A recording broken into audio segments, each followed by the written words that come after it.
talk about that.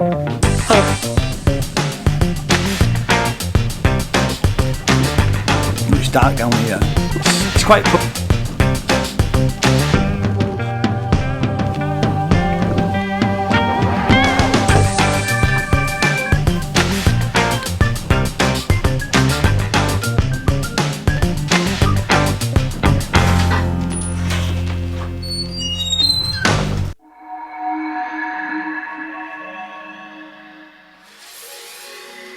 Hello and welcome to my channel. My name is Ian and this is a series of videos that I'm doing about how I made my latest album, Black Scars Across My Back. And this is the second video in the series. Video 1 is linked down below and I'm going to explain how I wrote the second track on the album, which is called Number 2, Elvington Terrace.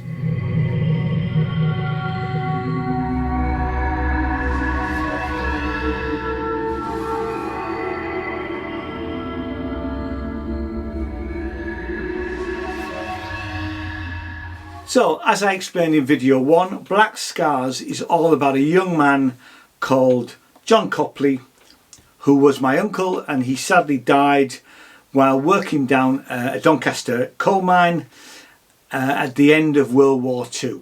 He was only 21. Number 2 Elvington Terrace started live as a live improvised session that I recorded in early February 2020.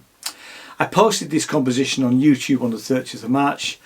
And at that time it was called Cook, Troughton and Sim.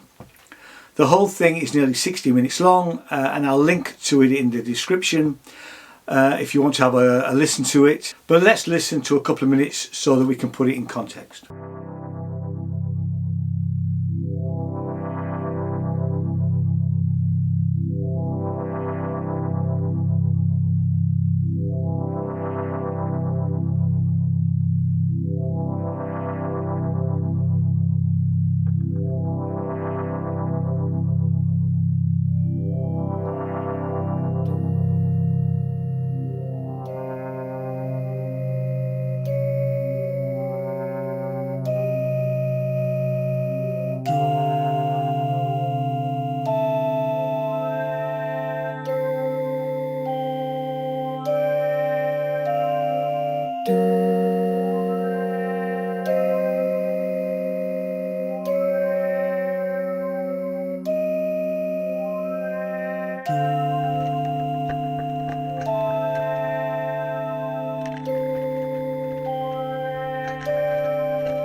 So you now know how the original sounded, so let's deal with the title and why it was changed. While I was researching the project, I read a number of books about Bevan Boys. In fact, some of them are actually here. And I had quite a few conversations with my mother, who is 89 years old and has still all the marbles, and she told me that John was an apprentice instrument maker for this company, Cook, Troughton and Sims, and I just loved the name of the company. So he was already involved in war work when he was called up. In fact, his father, John William Copley, always to the whole world was known as Jack, went to the employment exchange with John's boss from Cook, Troughton and Sims to see if they could keep him, as the work he was doing was for the war effort. It didn't matter anyway, he was still sent down the mines. So while researching, I started a list of composition titles that I wanted to use, and the early list included Cook, Troughton and Sims, Elvington Terrace, Drift Site, a drift site I will explain in another video, and She Left Flowers, all of which will be explained when we get to each of those tunes. So number 2 Elvington Terrace was the place where John, my mother Mavis, Jack and Hilda, my grandparents, they all lived.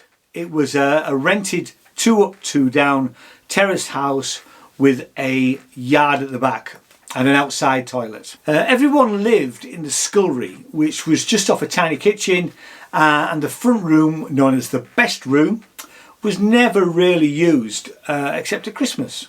I can count on one hand the times that I actually went in there as a small child. I remember number 2 Elvington Terrace has been a really happy place, with the Copleys living there until the mid-1960s, so over 25 years really, and it was only when the whole area was condemned and was about to be demolished that they were forced to actually move elsewhere. The backbone to the track is 2 synthesizer parts, one played on a Korg Minilog XD and the other on a Korg Micro X, along with the mono microphonic soundbox from Exploding Shed. The soundbox is a brilliant acoustic wooden experimental instrument which is used to create interesting and otherworldly soundscapes. It comes with metal springs, metal rods, sandpaper, calimbas made from carbon strips, and a whole host of other things. I used a bow with it and springs and all sorts of stuff. I put the whole thing through a stereo guitar reverb and delay pedal which had a shimmer button, and that extended the capabilities of the soundbox an awful lot. When I actually came to start to mix it, I removed the drum track and another synth track that I may end up using them sometime in the future because I never really throw anything away. And it was then that I added Whale Song.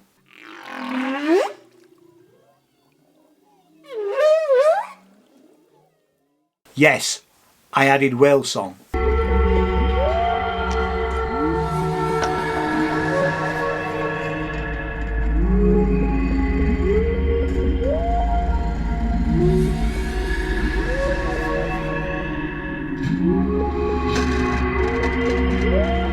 I also added a haunting trumpet, and just at the end I added a piano that mirrored one of the trumpet parts. I then mixed it, stuck the whole thing on my son's old iPod, and spent a few days listening to it before going back, changing the mix, and then going through the whole process again. And I did this process probably 3 or 4 times, and I kept tweaking it and all the other tracks, and really until I was happy. I'll put the completed number 2 Elvington Terrace track at the end of the video if you're interested in having a listen, and there will be another video which will just be that particular track, available in a few days. The album will be out on the 7th of July 2020 on all download and streaming platforms, and if you have any questions, let me know in the comments down below. So thanks so much for watching, and I'll see you next time. Thank you very much. Cheers, bye bye.